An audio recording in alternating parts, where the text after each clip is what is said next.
అన్నయ్యకు కట్టే అందమైన రాఖీని ఇంట్లోనే మనం పిల్లలతో ఫన్నీగా సెలబ్రేట్ చేసుకుందాం. ఇది మనం ఓన్‌గా రెడీ చేసుకొని అన్నయ్యకి కట్టామంటే మనకి చాలా హ్యాపీనెస్ అనిపిస్తుంది. ఏదైనా మన సొంత చేతులతో చేసింది ఆనందమే వేరే కదా! ఇంట్లో పిల్లలుంటే వాళ్ళతో మంచి యాక్టివిటీ లాగా అవుతుంది. ఈ బయట కొనే బదులు ఇంట్లో చేసుకున్నారంటే అదొక ఫీలింగ్ ఉంటుంది. అందుకని చెప్పేసి ప్లాన్ చేసి నేను మా పాప కోసం ఈ కిట్ అయితే జెప్టోలో ఆర్డర్ పెట్టాను. అన్బాక్సింగ్‌లో చూయించాను మీకు ఏమేమి వస్తాయి, ఏమేమి ఉంటాయని. మళ్ళీ ఇంకోసారి చూపిస్తున్నాను. చూడండి ఇక్కడున్న థింగ్స్‌ని యూజ్ చేసుకొని మంచి అందమైన రాఖీ అయితే ఈరోజు మా పాప నేను కలిసి రెడీ చేస్తున్నాము. వీడియోలో చూపిస్తాను. చాలా ఈజీ. అలాగే బ్యాక్‌గ్రౌండ్ డెకర్ కూడా చేసుకోవచ్చు దీంతోటి. అది మనకి నెక్స్ట్ వీడియోలో చూపిస్తాను. ఎందుకంటే సెలబ్రేషన్ చేస్తున్నప్పుడు బ్యాక్‌గ్రౌండ్ ఎలా ఉంది అని చెప్పేసి ఆ వీడియోలో అయితే పోస్ట్ చేస్తాను. ఇప్పుడైతే రాఖీ రెడీ చేసుకోవటం చూద్దాము. చాలా ఈజీ అనమాట.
చూసారు కదా, వాళ్ళు ఇచ్చిన థింగ్స్ తోటి ఆ థ్రెడ్కి అయితే మంచిగా స్టిక్కర్ పెట్టుకొని దానిపైన ఇంకో కలర్ స్టిక్కర్ పెట్టుకొని ఇచ్చిన గమ్ముతోటి అవి అన్నీ అంటించుకొని కుందన్స్ కూడా అంటించుకుంటే రాఖీ అయిపోతుంది. అలాగే వాళ్ళు ఇచ్చిన కార్డ్బోర్డ్కి అయితే చక్కగా పెయింట్స్ వేసుకోవాలి. పెయింట్స్ వేసేటప్పుడు మంచిగా చిన్నపిల్లలకు ఫన్నీ అనిపిస్తుంది.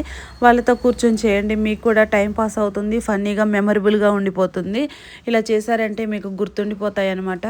ఇంట్లో చిన్న చిన్నగా ఇలాంటివి పిల్లలతో చేపించారంటే వాళ్ళకి చాలా హెల్ప్ఫుల్ కూడా ఉంటుంది.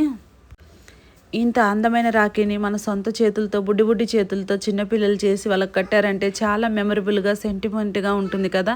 మీకు కనుక మా వీడియో నచ్చినట్లయితే లైక్ చేయండి, షేర్ చేయండి, సబ్స్క్రైబ్ చేసుకోవటం మర్చిపోకండి. అలాగే బ్యాక్గ్రౌండ్ డెకర్ కూడా చేసుకోవచ్చు అన్నాను కదా.